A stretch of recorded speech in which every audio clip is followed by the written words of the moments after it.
Hello, Felcher. I thought I'd do a video today discussing the differences between scrying, like using a scrying mirror or bowl or ink in water, and crystal gazing, like this one, or using an actual crystal ball or globe. The reason why I'm doing this is because, from my experiences, from what I know from other people that use crystal gazing, there seems to be some confusion on the internet, especially on YouTube, when I see videos of um, confusing crystal gazing with scrying and getting them mixed up. They are like in themselves completely different tools in the way you use them for psychic abilities. I discussed this in length in my latest book, The Visions of the Spey Wife.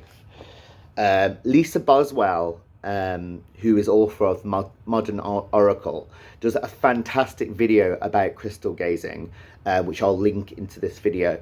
But I thought I'd talk about my own experiences and how I use scrying and how I crystal gaze.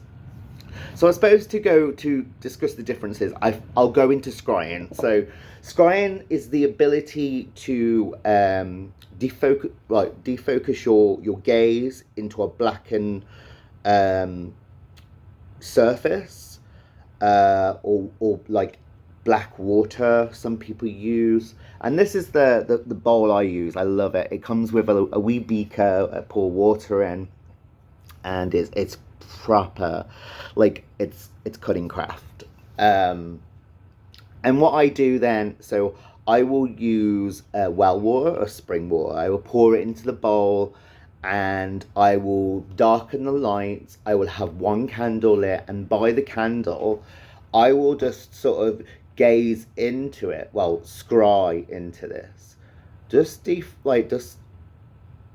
focusing in the center, looking upon the most shiniest surface within the water, and just kind of slowly um, assert your gaze a little, blurring your vision a bit, kind of like you're going cross-eyed, and you gaze into it.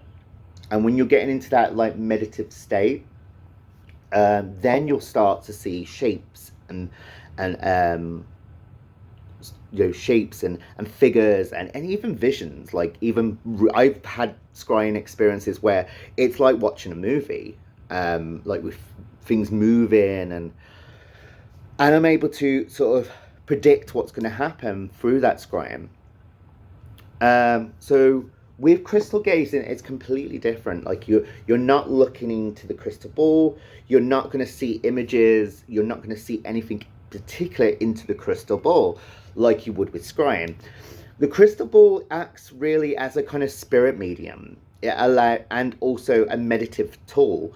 It allows you to, because it's a sphere of glass or crystal, it allows you to connect freely with the astral planes, the spirit world, and also so to perceive visions, or to you can use it. A lot of times you see in ceremonial magic, in summoning demons or spirits, it's placed at in the center of the triangle of art, and that is because it's a sphere. It's meant to help manifest that spirit. But as a meditative tool to help your psychic abilities and your intuition, you're holding it. You're allowing the ball to come to your own body temperature. Make sure it's nice and clean and shiny, and you're just focusing at the center of the ball, and it just allows you to sort of get into that like daydream state where you're not focusing on anything. You're just focused on your thoughts and your feelings. And for me, when I get into that state, it is like I'm daydreaming, and that's when I start to get sort of to see things in my mind's eye. And like I said, you won't. It's not like scrying as in you see the images like you do with scrying. Physically, it's more within your mind's eye. It allows you to connect with your intuition, the spirits around you, and to see visions in your mind's eye. And I kind of see them as if I'm come daydream, and that's what it is. It's a focal point to allow yourself to just drift off of your thoughts and your feelings, and connect with your intuition, and connect with the spirits around you and your ancestors. A good way as well, like you can have it on a stand. I like to put it on my ancestral stand, so because it can be quite heavy, and then put your hands around it like so.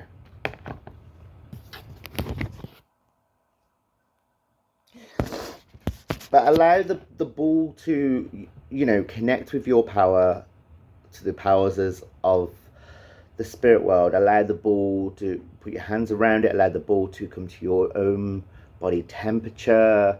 You're connecting then with the orb of the glass, and just letting yourself just drift off in your own mind's eye as you're looking into the ball, the center of the ball. And like I said, it's just like you're daydreaming, really. And that's what happens when you daydream. You're focusing on something that's not so much important or distractive, like a crystal ball, and it sends you off into that your inner thoughts, your visionary, your inner eye. So yes, like I said, like scrying, you do actually see when you defocus your eyes a bit and focus on it. Allowing your eyes to sort of go a bit squint, a little bit hazy into the darkened glass. You will see physical images, whereas the crystal ball gazing, not scrying, is more of a meditative tool, or a tool in which you use to connect with spirits, to allow your intuition, or like I said, in ceremonial magic, it's placed at the center of the triangle of art to allow the spirit to manifest through the orb of the ball. Again, still it's acting in this kind of spiritual nexus, a spiritual connection between you and the spirit world. So I hope that helps everyone. Like I said, I'll put a link to Lisa Boswell. She's a fantastic fortune teller, diviner of Romany blood, and she actually has family members that are, for years, not centuries, but for decades, that have done crystal gazing. And she explains the crystal gazing in the same way I do, or may be the same way that I practice crystal gazing. So I hope that's helpful for you. Hope you have a good day. Slan Shiva.